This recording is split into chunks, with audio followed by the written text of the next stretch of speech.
So that was Bomberbox. That's a game that a buddy of mine is building by himself. He's developing this in his spare time, and he sent me over an early alpha copy, basically to just check out the multiplayer mode and give him some feedback, some rough feedback on what I think of his game. I actually really like it. It's a lot of fun. It is Bomberman essentially, but I love the Bomberman games. I love the Bomberman. I just love to play a good round of Bomberman basically, and so when I played this game, I immediately felt at home with it. It works there as it is, as being a Bomberman game. It succeeds at that. I didn't have any game crashes. I didn't run into any bugs or glitches. I didn't get stuck or anything like that. So, kudos on all of that, Joe. I do want to let you know that I was blown away by the fact that we can make our own characters and make our own levels and make our own objects. So that's what this game does that Bomberman doesn't let you do, but something like Minecraft does. This game, I use Minecraft because this game, the characters look very similar to, the Minecraft style. It's all made out of blocks and pixels, and the fact that, I like the character that you have included, this blue guy and the red guy. They're faceless. They're, they're just little default little bomber guy. They look like Spartans. It reminds me of like the Master Chief, and the same with like Sackboy from Little Big Planet. It's just like this basic model of a character, and then what do you want to do to him? The fact that you included a player editor, it allowed me to make a green character, so I had like a frog guy running around like a frog bomber, which was pretty cool. And I wasn't expecting that to work. I wasn't expecting any of the other functionality to work, because you just told me it would be a multiplayer match against dumb AI. So I started tinkering with that, and it does work. It works really well. I really like it. I see a lot of potential there. Especially once the game is released, and gets in the hands of the community.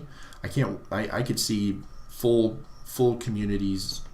Like little, a full subreddit of people just sharing creations that they've made in Bomberbox. Check out this. I made SpongeBob SquarePants. Because you give us the ability to sculpt out within this cube. We can sculpt out our own characters, and then we can also animate what they look like when they're walking. There's 2 frames for walking, so one, he might be like this, and then it switches to this, and when you play it back, it looks like he's walking. That's really cool. I was blown away by the fact that that's there. That's a stroke of genius. That really being able to make your own objects as well. So you don't have to have the same fence posts every time. You can have you can give your levels a certain theme, and including the map editor as well. All of that. That's what really resonated the most with me, was seeing those features. Like he's going to put all this in his game. That's awesome. Okay, so it's not just it's more than just a Bomberman game. This is like a Bomberman creativity studio. What is really cool about it, though, is this is just like the launching point for, in my head, I see super Bomberbox Bros, and you could easily adapt this to you can have another animation that's maybe a jump animation, so you can sculpt your character when they're jumping, maybe when they fall or die. You can make a platformer game. You could make any type of game you want here, and then using the same characters and the same building blocks, create other worlds, and good job is what I gotta say. I was really impressed by all of that. I like another thing that I wanted to mention that I liked was that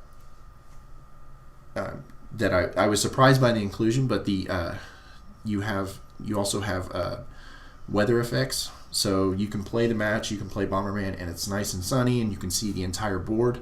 But if you turn it on to stormy mode, there's like almost a fog of war.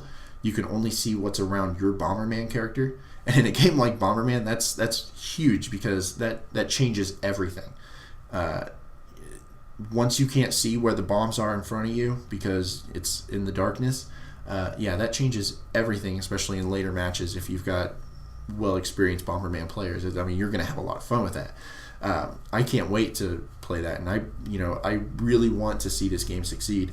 I thought the music was great. The menu music that you have that you've got playing, it loops. It loops great. It fit the whole feel of the game. Same with the gameplay music as well. So whoever's doing your music, kudos to you as well. I really don't have a whole lot of faults with what you sent me. I know it's all in early status too, so there's still a lot of stuff that needs to be done, a lot of stuff that's going to change. If you ever want any more advice on any of that, let me know. I'm more than happy to help. I did take it upon myself to build a new main menu. The only reason I did it was because I just wanted to easily convey what's in my head to all of my viewers and to you as well, Joe. So I didn't see really any logo for the text, so I made some quick pixely text, bomber box, and I used your bomb icon for the O for bomber and box.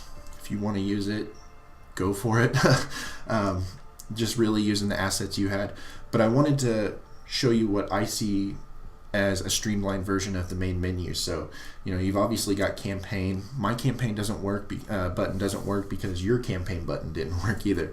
But once when all that's said and done, that obviously that would take you to the campaign mode and you play by yourself. Multiplayer, you've got lobbies that you join and create a lobby.